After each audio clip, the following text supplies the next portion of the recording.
Now, Donald Trump and China's Xi Jinping have agreed to a trade truce in October to remove the limitations on shipments of rare earth elements. However, China is still restricting the metals which the US needs to manufacture the permanent magnets and other items. That is according to a Bloomberg report, quoting over a dozen consumers, producers, government officials and trade experts.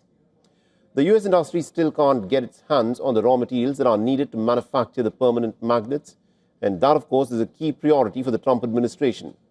On the other hand, China has increased the shipment of the final product. Now, despite a truce, tensions in the US-China relationship have persisted. When the deal was announced, Trump said that it meant that China had de facto removed a number of restrictions.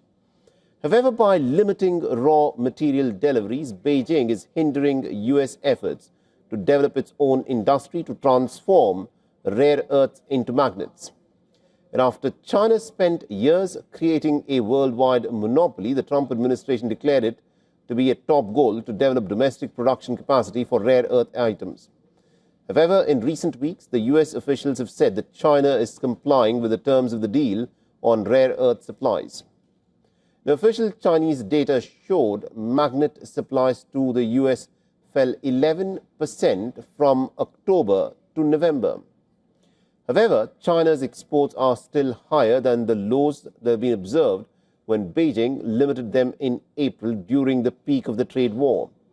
November saw a 13% increase over October in China's total exports of rare earth elements and products. A representative from China's Commerce Ministry said that variations in monthly trade figures are quite normal.